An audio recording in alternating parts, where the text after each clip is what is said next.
What's up, guys? The biggest mistake that I did when I got back into Magic the Gathering, and I wish I wouldn't have done this because it has cost me a lot of money down the road, was this, and it has to do with lands.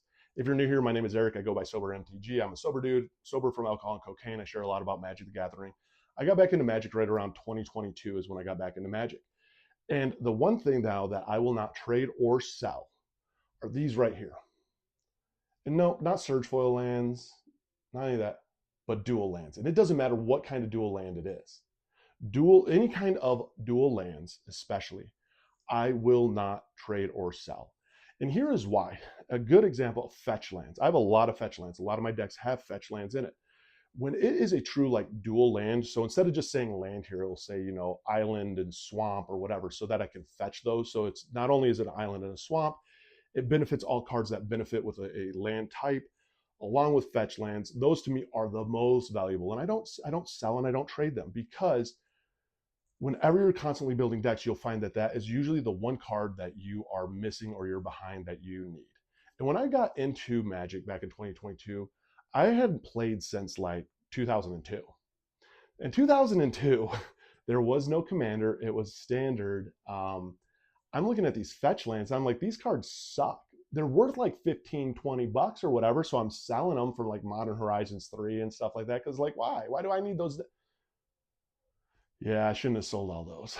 I sold a lot of them. And then all of a sudden when I started doing and shifting my pre-cons, and one of the things that I do, and if you're new to the channel, you'll find that I buy a lot of pre-cons, but I will edit them and shift them. So as I'm ripping out lands and I'm starting to add in fetch lands, I found myself out of them. And then I'm looking and I'm buying back cards that I have already sold before. And that is, I think, one of the most common mistakes that people do, especially even when it comes to basic lands. Don't get rid of your lands, because ultimately when it comes to decks, you don't get lands in packs anymore like you once did. Like if you're old school like me, you used to get like 5, 6 lands in a pack. I mean, booster packs were like 15 cards and you got like 5 lands in them. So you always had this abundance of lands. You might rip open a booster box and get like 10 lands max. You get a bundle and you're going to get some lands. You get a pre-con, you'll get some lands, but like lands aren't as abundant as they once were.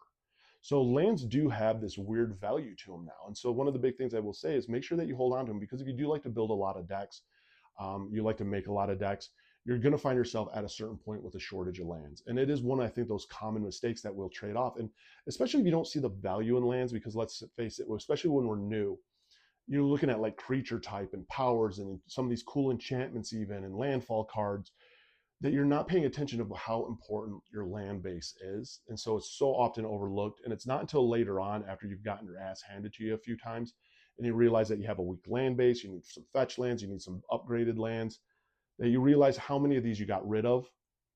And now you have to go get them back. And it's just a struggle. It's a pain.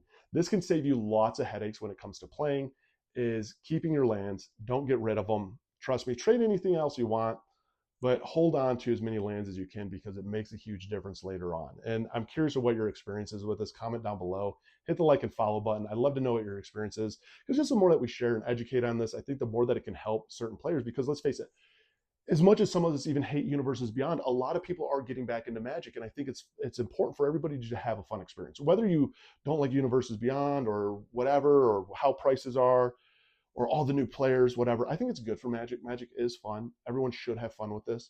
And so the more that we share and educate even, and just our experiences, can make this game more fun for those who are new. And I think that is really important. So I don't know. Let me know what your thoughts are on lands or other cards that you will not trade or sell, and why. And maybe I'll even do a video on those. Hit the like and follow button, comment down below, and I'll see you in the next video.